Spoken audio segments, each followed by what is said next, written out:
North Paravur തൊയ്ത്തറ 4751 number SNDP ശാഖ 21ാമത് ഗുരുദേവ പ്രതിഷ്ഠാ ദിനാഘോഷം നടത്തി. നോർത്ത് പറവൂർ തൊയ്ത്തറ 4751 നമ്പർ SNDP ശാഖ 21ാമത് ഗുരുദേവ പ്രതിഷ്ഠാ ദിനാഘോഷം നടത്തി. ഗണപതി പൂജ, ഗുരുദേവ കലശപൂജ, കലശാഭിഷേകം, പുഷ്പാഭിഷേകം, ഗുരുപൂജ എന്നിവ നടന്നു. ചടങ്ങുകൾക്ക് മൂത്തകുന്നം ബ്രഹ്മശ്രീ സുഗതൻ തന്ത്രികൾ മുഖ്യ കാർമ്മികത്വം വഹിച്ചു.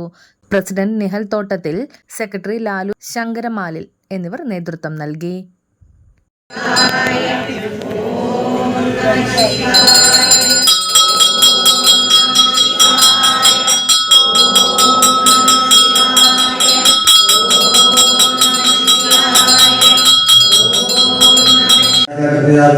अध्यक्षांते चरणार्यादस्यां नैदूनांते चित्राणपुत्रादस्यां मधुनांते चैरपुत्रादस्यां नीदूनांते मधुपुत्रादस्यां निशांतांते स्याटपुत्रादस्यां नियतीनां न्यामसागमपुत्रादस्यां